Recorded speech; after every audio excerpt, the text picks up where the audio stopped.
Halo, halo, halo. Halo, halo, halo, halo, halo. Assalamualaikum. Berang-berang bawa sepatu. Cakep. Assalamualaikum warahmatullahi wabarakatuh. Waalaikumsalam warahmatullahi wabarakatuh. Jadi, pada sore-sore hari ini nih, kita lagi di Visip. Kita mau ngobrol-ngobrol santai mengenai obligasi. Judulnya apa, Du? Del, cerita-cerita obligasi. Mengenal Asik. obligasi lebih dalam.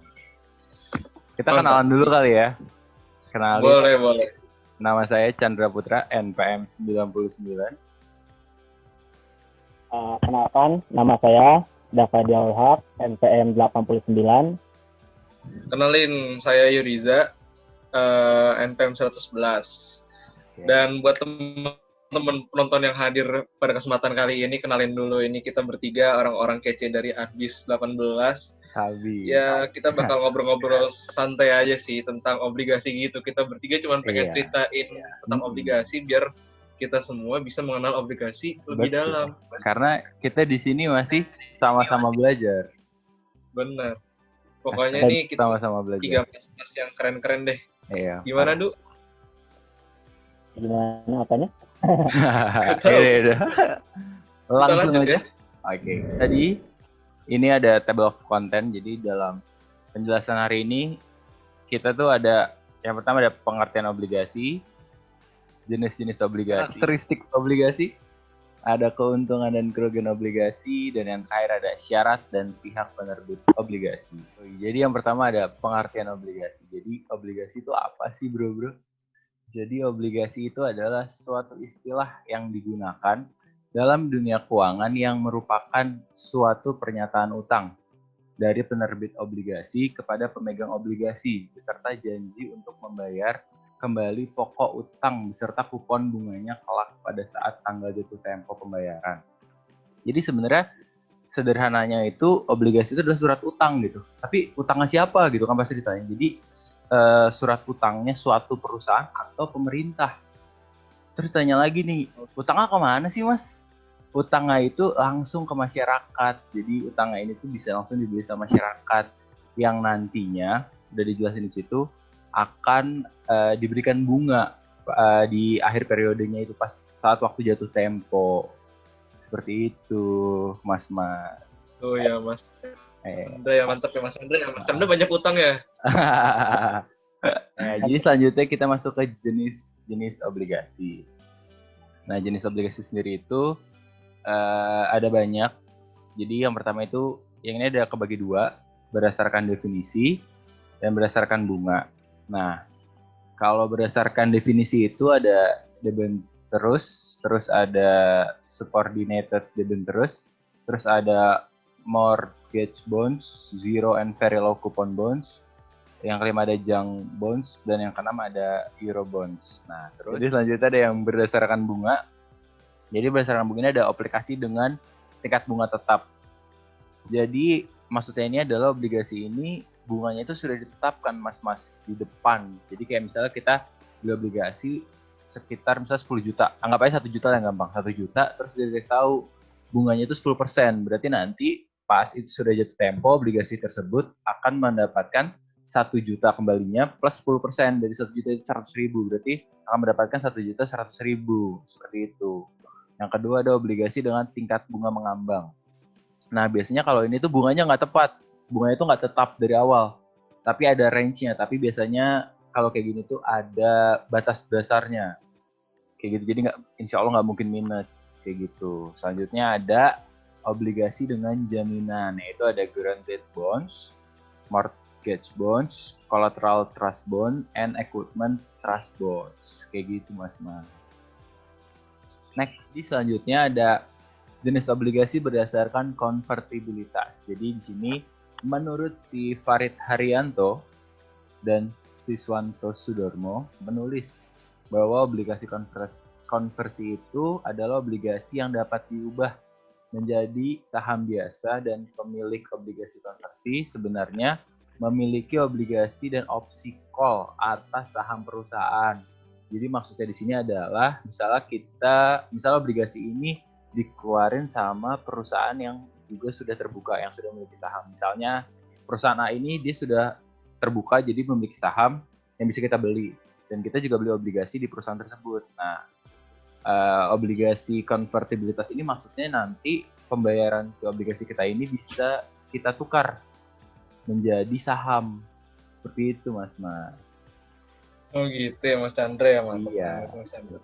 Jadi selanjutnya ada jenis obligasi berdasarkan penerbitnya, langsung dijelaskan oleh Mas Dafadiaul Haq. Waktu dan tempat dipersilahkan. Obligasi berdasarkan penerbitnya. Dari klasifikasi pihak yang menerbitkan obligasi, dikenal jenis ada 3. Yang pertama, company bonds. Itu tuh pihak yang menerbitkan adalah perusahaan. Yang kedua, government bonds. Itu tuh pemerintahan pusat. Dan yang terakhir adalah municipal bonds atau pemerintahan daerah atau wilayah otonomi khusus. Obligasi perusahaan adalah obligasi yang diterbitkan oleh perusahaan. Misalnya, Bank Investasi Eropa atau Bank Pembangunan Asia. Obligasi pemerintah adalah pemerintah suatu negara menerbitkan obligasi pemerintah dalam mata uang negaranya maupun obligasi pemerintah dalam denominasi valuta asing yang biasa disebut dengan obligasi internasional sovereign bonds. Ini ada karakteristik obligasi, ada 5. Apa aja tuh, A? Yang pertama, Kayak balon Mas itu ada 5. gimana Mas? Kayak balon. Memiliki yang pertama itu karakter obligasi itu memiliki masa jatuh tempo, yang kedua nilai pokok utang, yang ketiga kupon obligasi, yang keempat peringkat obligasi, dan yang terakhir adalah dapat diperjualbelikan. Nah, ini yang pertama, memiliki masa jatuh tempo. Jadi itu tuh masa berlaku suatu obligasi sudah ditentukan secara pasti pada saat obligasi tersebut diterbitkan. Misalnya 5 tahun, 7 tahun, dan seterusnya. Artinya, jika telah melampaui masa jatuh tempo, maka obligasi tersebut otomatis tidak berlaku lagi. Oke, next. Ini yang kedua, nilai pokok utang. Besarnya nilai obligasi yang dikeluarkan sebuah perusahaan telah ditetapkan sejak awal obligasi tersebut diterbitkan. Nih, ada kupon obligasi.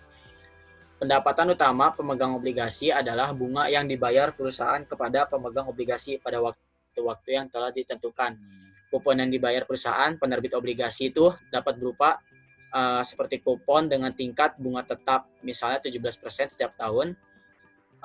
Kupon dengan tingkat bunga mengambang, artinya bahwa tingkat bunga yang diberikan tidak tetap atau tergantung tingkat suku bunga yang sedang berlaku. Dan yang terakhir, kupon dengan tingkat bunga kombinasi atau gabungan antara tetap dan mengambang. Ini terus yang keempat, ada peringkat obligasi.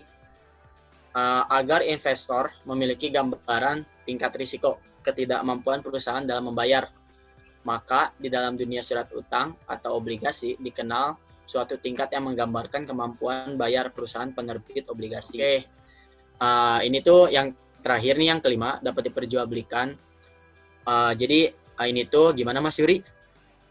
Nah, jadi ini tuh maksudnya yang dapat diperjualbelikan itu. Jadi sebagai surat berharga, obligasi ini dapat diperjualbelikan seperti halnya saham. Jadi saya punya obligasi, saya bisa jualin nih ke Mas Chandra atau Mas Dadu. Dan Mas Chandra sama Mas Dadu bisa beli obligasi yang saya punya.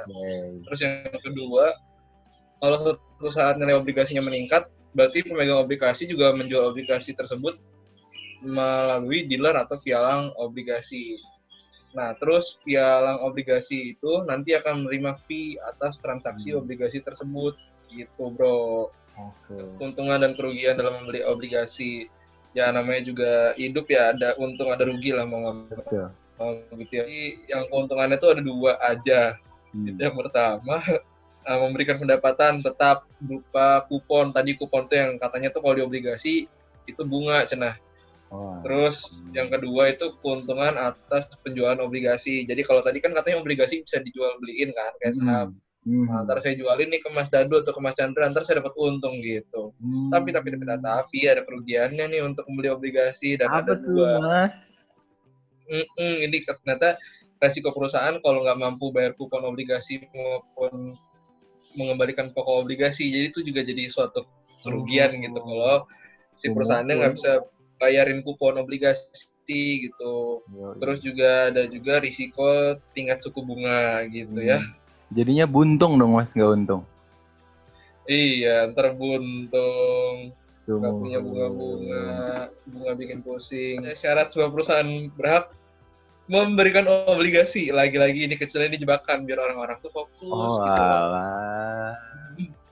Jadi sebenarnya pada saat sebuah perusahaan pengen untuk nerbitin obligasi nih, Oke. jadi ada beberapa syarat Hmm. yang harus dipenuhi, yaitu ada salah 4 gitu. Oke. Ada 4.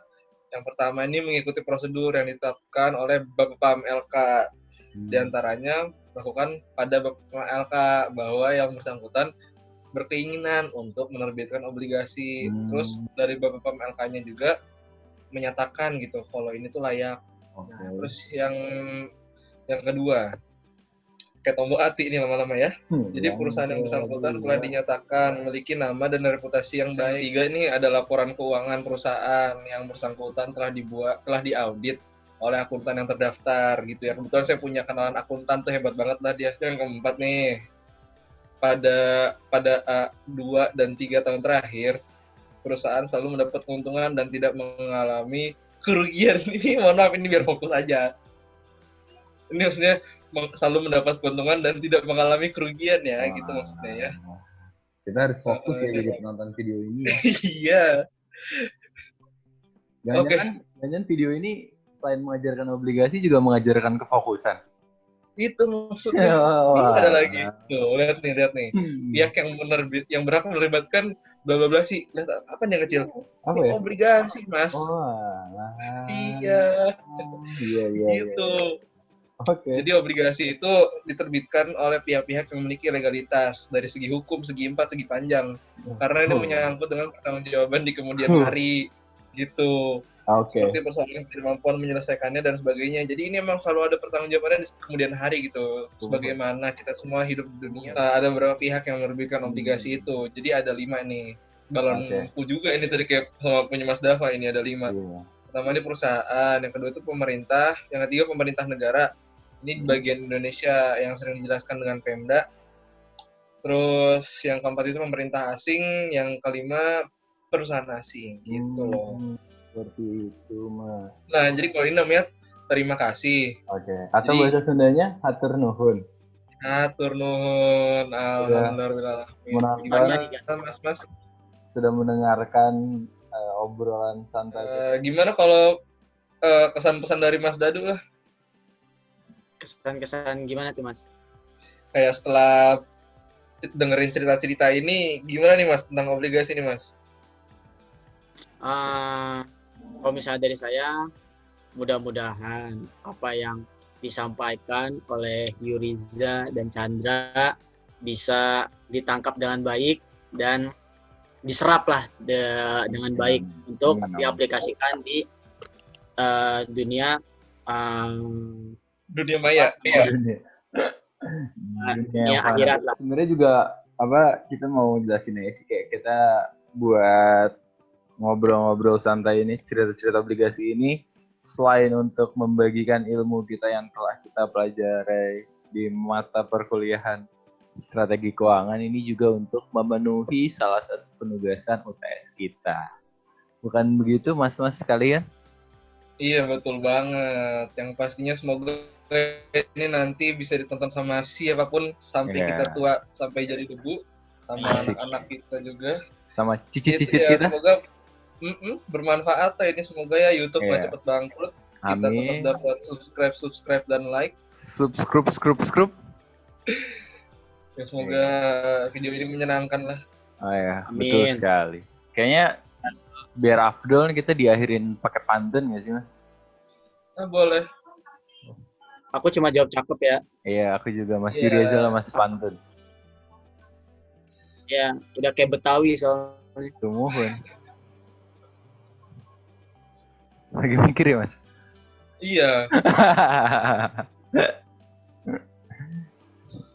Ikan asin, ikan terasi. Cakep. Sekian dan terima kasih. Lagi. Like kalau kalian suka, kalau nggak suka tetap like, oke? Oke, jangan lupa like, subscribe, and comment down below. Jangan lupa share ke teman-teman kalian semua dan keluarga. Dan buat semua yang kepo sama obligasi bisa langsung ditonton aja video kita. Dadah. Dadah, terima kasih.